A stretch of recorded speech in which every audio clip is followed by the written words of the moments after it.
Баршаңызға қайырлы күн.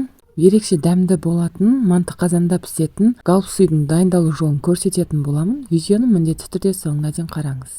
Ең алдымен капустаны жуып тазалап, осындай қатты жерін алып тастаймыз. Қайнап жатқан суға осылай екіге бөліп, кішкене қайнатып аламыз.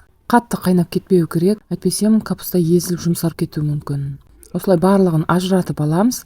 Керек емес қатты жерлерін кесіп аласыздар. Мен алдын ала салмасын дайындап алдым. Капустаны суға салған кезде капуста жұмсарып дайын болғанша салмасын дайындап қоясыздар. Бұл жерде салмасына тартылған ет, күріш, пияз салдым. Дәл осы видеода көріп тұрғандарыңыздай барлығын жинап осылай орайсыздар, ашылып кетпесін.